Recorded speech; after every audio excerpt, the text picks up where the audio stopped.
చూసింది సినిమా మొదలెట్టే ముందు చూపించే న్యూస్ రీల్ కాదు, మన ఇండియా చేజార్చుకున్న అవకాశాల జాబితా. ఇది ఒక ఆధ్యాత్మిక సభ, సాంస్కృతిక సభ, రాజకీయ సభ, స్వార్థ సభ కాదు. మన మనసాక్షిని ప్రశ్నించుకోబోయే సభ.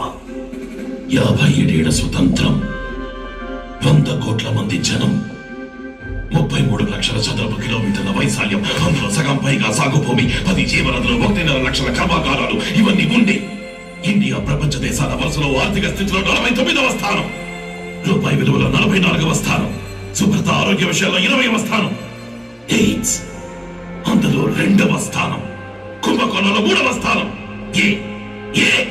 మీలో ఎవరైనా చెప్పగలరా? మంచి ప్రధానమంత్రి లేకపోవడం వల్లండి.